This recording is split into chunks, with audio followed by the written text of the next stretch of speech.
The challenges, I think, are clear. There's lots of benefit to the innovations we've talked about today and that we're seeing in the marketplace, but it's not without its questions, both from a policy perspective and as people are thinking about developing these innovations and these products. But the notion of fintech isn't really new. It's been around for a long time, and arguably, if you talk to people who've been in the industry for a long time, they might say electronic trading and the ATM are examples of fintech. The way we currently conceive of it is a bit of a new phenomenon, because it was really the advent of mobile technology combined with the post-financial crisis era that spawned this thing that we all now refer to as fintech.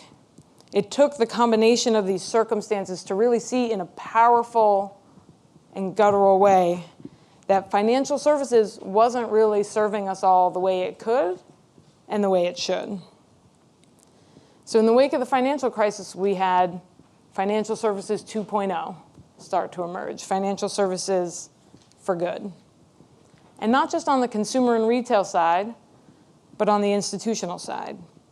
Innovations that are making capital markets more efficient and opening up the payment flows.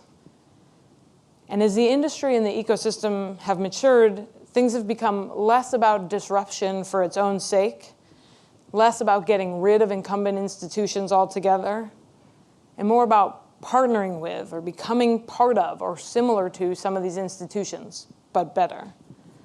Matt talked a little bit about the trajectory from a very payments and lending heavy space to things that were more insurance and financial infrastructure, balance sheet heavy innovations.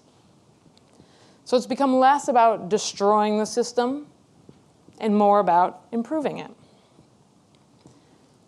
And in some ways, we've gone from an ecosystem that was more tech than fin to an ecosystem that's now more equal parts fin and tech. And there's a lot of great innovations happening, and I was pleased really to see so many interesting things and witness the discussions today. But if I can leave you with one little tidbit before we do some Q&A, I would implore you all as faculty, as innovators, as students, not to lose sight of the original sort of genesis of fintech as we perceive it today.